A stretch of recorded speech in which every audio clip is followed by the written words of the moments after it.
झारखंड के कृषि एवं सहकारिता मंत्री शिल्पी नेहा तिर्की ने कहा है कि केंद्र और राज्य सरकार की कृषि और किसानों मुख्य योजनाओं को धरातल पर लाना विभाग की प्राथमिकता है। इससे पहले वे रांची के नेपाल हाउस स्थित मंत्रालय में विभाग की मासिक समीक्षा बैठक में शामिल हुई। इसमें विभागीय मंत्री के अलावा संबंधित अधिकारी मौजूद थे। इस दौरान योजनाओं के क्रियान्वयन में गति लाने और कई योजनाओं के विस्तार पर चर्चा हुई। बैठक के बाद पत्रकारों से बातचीत में विभागीय मंत्री शिल्पी नेहा तिर्की ने कहा कि किसानों को आत्मनिर्भर बनाना विभाग का लक्ष्य है। उन्होंने कहा कि 100% किसानों को बीज ग्राम योजना का लाभ दिलाया जाएगा। मंत्री ने बताया कि पहले चान्हों में और फिर सभी प्रमंडलों में कृषि मेला का आयोजन होगा। कृषि सिंचाई योजना का लाभ किसानों तक जल्द से जल्द पहुंचाया जाएगा। मंत्री ने बताया कि किसान अब 2400 रुपए प्रति क्विंटल धान बेच सकेंगे। इसके अलावा मंत्री ने बिरसा ग्राम पाठशाला सब्जी में MSP देने आदि कई अन्य महत्वपूर्ण बिंदुओं पर भी चर्चा की।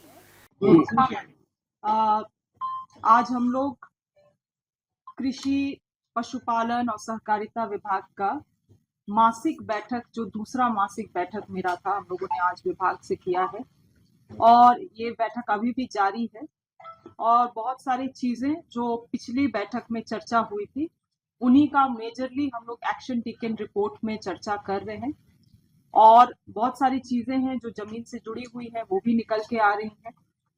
और हमारा मकसद है, हमारा उद्देश्य है कि आने वाले समय में ये राज्य को कैसे हम लोग कृषि के क्षेत्र में, पशुपालन के क्षेत्र में हम लोग आत्मनिर्भर बनाएं, उसी की ओर हम लोग काम कर रहे हैं। आज हम लोग हाल फिलहाल में आप लोगों ने देखा होगा कि हम लोगों ने 10 गांव के साथ बीज ग्राम के लिए MOU किया।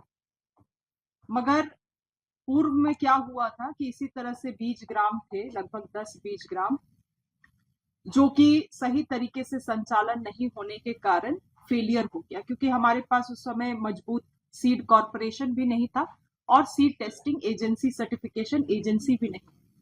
तो हम लोग चाहते हैं जो बेस्ट ऑफ बेस्ट स्टेट में जो कॉर्पोरेशन और सर्टिफिकेशन एजेंसी है, उसको हम लोग यहाँ पे झारखंड में भी स्थापित करें। स्थापित तो है मगर फंक्शनल उस आधार पे नहीं है। तो हम लोग चाहते हैं उस आधार पे हम लोग फंक्शनल करें, ताकि आने वाले समय में बीज के स्तर में भी हम लोग पूरे राज्य को आत्मनिर्भर बना सके और किसी और राज्य से हम लोगों को या कहीं और से बीज खरीदने की आवश्यकता ना पड़े।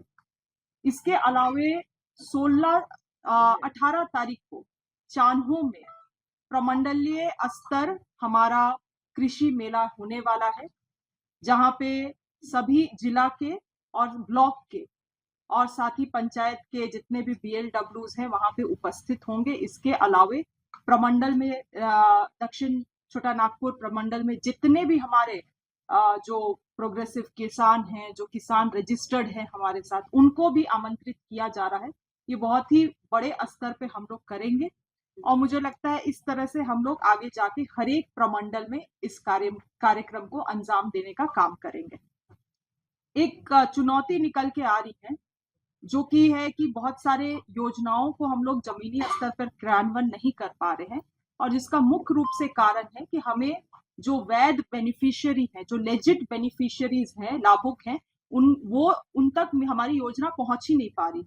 बहुत बार ऐसा हो रहा है कि जिनको पहले योजना मिला था उन्हीं को दोबारा से वही योजना दे दिया जा रहा है, वही ट्रेनिंग दे दिया जा रहा है। तो इसमें जो हमारे BLW, विलेज लेवल वर्कर्स, जो कि हमारे ही विभाग से उनकी नियुक्ति की गई है, आज उनको पेमेंट, सैलरी, सब चीज हमारे विभाग से मिलता है और उनको लेटर भी विभाग से जारी किया गया था कुछ महीनों पहले कि आपको केवल एग्रीकल्चर का काम टेकअप करना है। मगर आज आप देखेंगे ब्लॉक में आवास का काम BLW कर रहे हैं, मनरेगा का नापी वापी भी BLW कर रहे हैं, मतलब एग्रीकल्चर को छोड़ के सारे काम BLW कर रहे हैं। तो उनको भी रुचि लेने की जरूरत है, क्योंकि इस विभाग से उनको पेमेंट किया जा रहा है, इस विभाग की योजनाओं के बारे में उनको जानकारी नहीं है, तो ये चिंता का विषय है। तो हमारा एक प्लान है कि बहुत जल्द राज्य के जितने भी BLW हैं उनके साथ हम लोग एक सेमिनार करके पहले तो उनको सरकारी जितनी हमारी विभाग की योजनाएं हैं उनसे जोड़ने का काम करेंगे, ताकि सही लाभुकों का नाम हम तक पहुंच पाए।